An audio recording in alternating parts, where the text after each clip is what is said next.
Hello students welcome.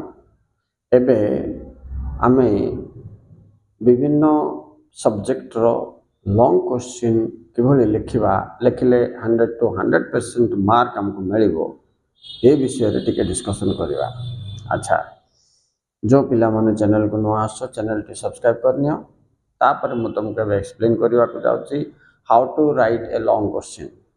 एटा पिला माने सब सब्जेक्ट रो समान नय। इकोनॉमिक्स रो लॉन्ग क्वेश्चन अलगा, साहित्यर लॉन्ग क्वेश्चन अलग मॉडल रे लिखिबो, हिस्ट्री पॉलिटिकल साइंस रो अलग लिखिबो। तो कौन से भिन्ना भिन्न रहउची, कौन सामंजस्य रहउची आ ऊपर आमे एबे टिके ध्यान दबा। ओके स्टूडेंट्स, देखो आ सहित आमे 3 मार्क रो क्वेश्चन मध्ये केमति लिखिले 3 रु 3 मार्क मिलबो से विषय मध्ये चर्चा करिबा।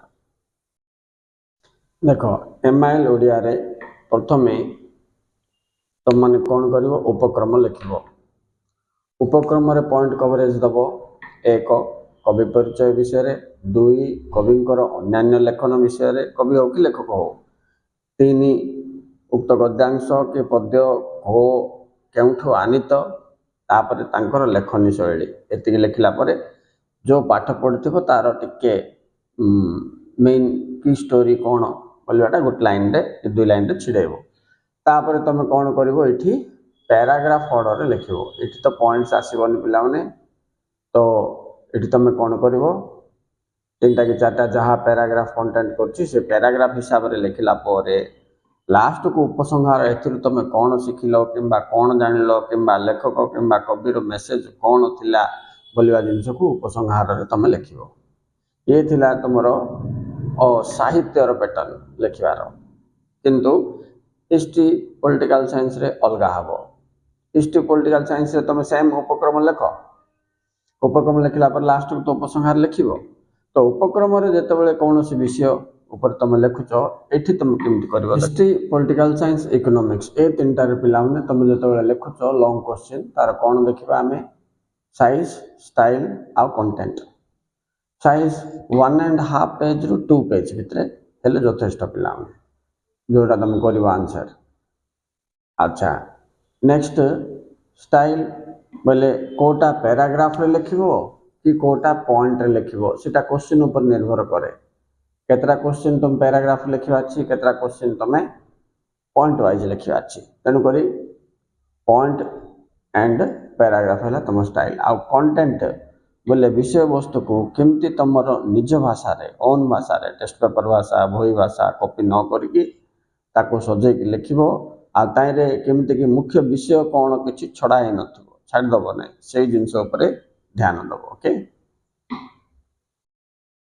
एबे देखो आमे हिस्ट्री किंबा पॉलिटिकल साइंस रो जदि कोनोसी क्वेश्चंस लिखिबा, धरनियो पॉलिटिकल साइंस गोटे चूज करबा भारतीय दलीय व्यवस्था और यार वैशिष्ट्य लेख बोले तुम उपक्रम फास्ट लिखिबो। से उपक्रम रे भारतीय दलीय व्यवस्था विषय रे डिस्क्राइब करिवो।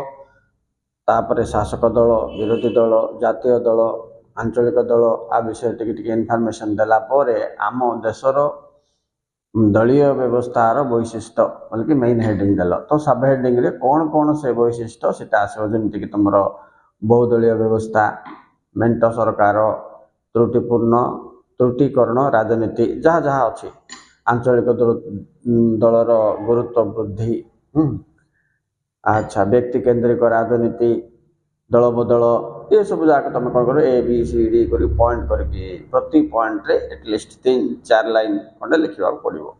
लिखला बेलू जोटा को हाइलाइट थी बुझिपार ना, हाइलाइट पॉइंट जाक तुम्हें दृष्टि आकर्षण करने बोले कि ताको आइदर इनवाइटेड कमा रे दबो नहीं तो अंडरलाइन करिवो।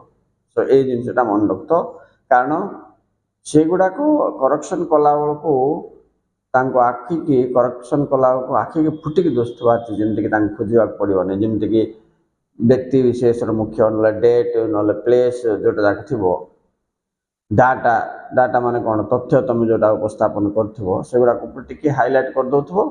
हाइलाइट पर आइदर इनवाइटेड कमा दो आउ केतल अंडरलाइन कर जितेबाला टर्मोलोजी गुड़ाक आइब जमी जाति क्यों शब्द आसो नेसीओ से इनवाइटेड कमा रखा पड़ो, राइट। किंतु आउ बही गुड़ाक ना जाक भी आसो मन कर हिस्ट्री तुम लिखला बेलू कालिदास कौन लिखते बोले अमको लिखिले शकुंतला कि मेघदूतम एगुड़ा सब तुम इनवर्टेड कमा रखा पड़ो जमी दुषिब जमी गौतम बुद्ध विषय लिखला बेलू light of Asia Luther of India एमती जो लिखुच से कोटेशन भितर लिख ना लिखिक अंडरलाइन करमती कि हठात देखु देखु पॉइंट जाके दोस्तवार तो परफेक्ट मार्क तुमको मिल।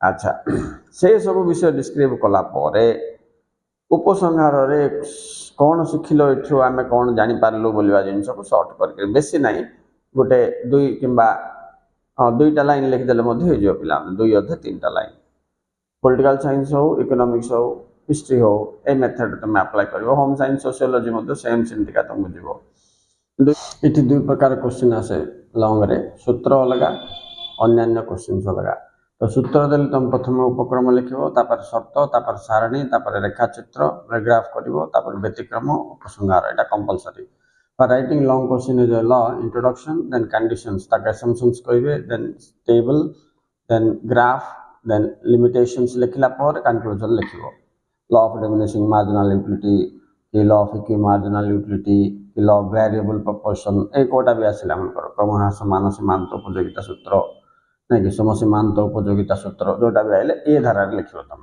राइट किंतु मनकर पड़ा तुमको पूर्ण प्रतियोगिता बजार कहले कौन बुझ यार वैशिष्ट्य गुड़िक आलोचना कर तो से केस तुम कौन कर उपक्रम लिख बजार कौन विभिन्न प्रकार बजार से पूर्ण प्रतियोगिता बजार अन्यतम तार कौन सब वैशिष्ट्य बोल हेडलाइन दब सब हेडिंग रे कौन से वैशिष्ट्य गुड़ाक लिख जमीक अधिक संख्यक क्रेता और विक्रेता तापरे अबाध प्रवेश और प्रस्थान जोटा जाक पॉइंट्स अच्छी तुम बजार उपर संपूर्ण ज्ञान परिवहन खर्चर अनुपस्थिति सेमती पॉइंट लिखी ता विषय आ 2 लाइन 3 लाइन लेखा डिस्क्राइब करके शेष में उपसंहार लिख ए बजार विषय तुमको कौन जना पड़ा ओके सो ए हिसाब से तुम कौन कर बोले इकोनॉमिक्स रो 2 प्रकार लॉन्ग क्वेश्चन अच्छे गोटे प्रकार सूत्र लॉस आ गोटे प्रकार अदर स्टेरियोटाइप ए बजेट आइला मन करो तार किछि एमती जाक दरकार नै तो सेटा को ए मॉडल रे लिखिवो ठीक अछि